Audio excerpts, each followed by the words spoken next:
يا الله جل جلاله داركم واي لو أن أولكم وآخركم وإنسكم وجنكم كانوا على أفجر قلب رجل واحد منكم ما نقص ذلك بملك شيئا. كبيا دا إنس أو دا جن دا طولو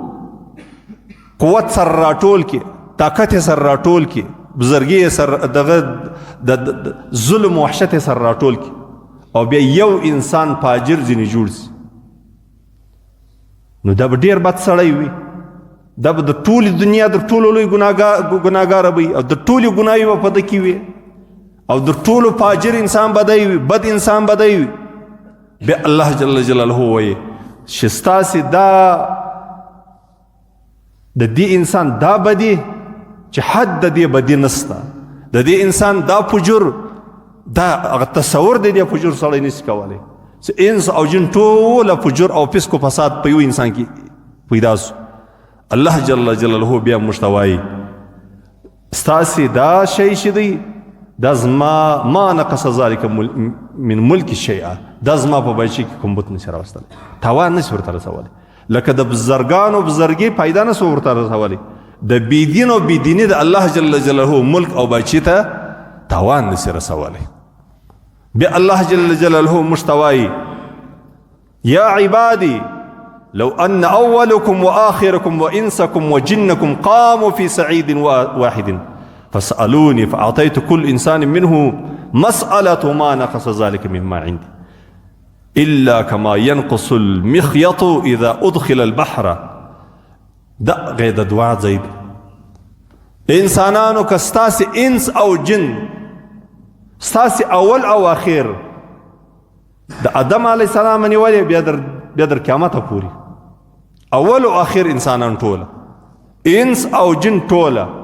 د جنیاتو دم ټوله مخلوقات او دا پر یو میدان باندې ودرېږي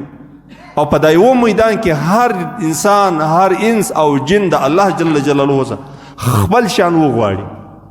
خپل څه ځینې وغواړي چې د ده په زړه کې څه دي، د ده کم ضرورت دی، دا ټوله ځینې وغواړي په یوه میدان کې په یوه وخت باندې دا د الله جل جلاله څه وغواړي. انسانانو دا زما په بچي کې هېڅ نقص نشي راوستلی، حتی دونه دا نقص بې نه دونه وي، دا کمبود بې نه دونه وي، دا کمی بې نه دونه وي لکه یوه ستنه چې سړی راواخي او پر سمندر باندې ډوبه کړي او بیا دا ستنه راپورته کړي او د دې ستنې د دې سمندر څخه څونه اوبه راپورته کړي دي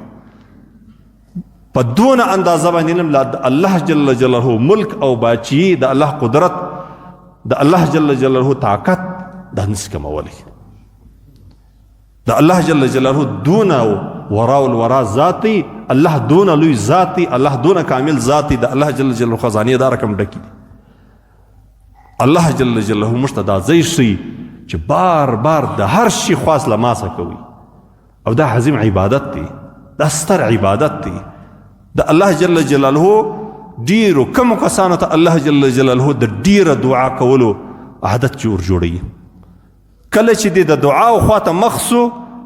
کله چې د دعا عادت جوړ سو، کله چې په فکر کې د دعا د کولو اراده رااله، عزم د دعا در کې پیدا سو، په دې ته پوه سه چې ته د الله جل جلاله خواته ورنږدې سوې،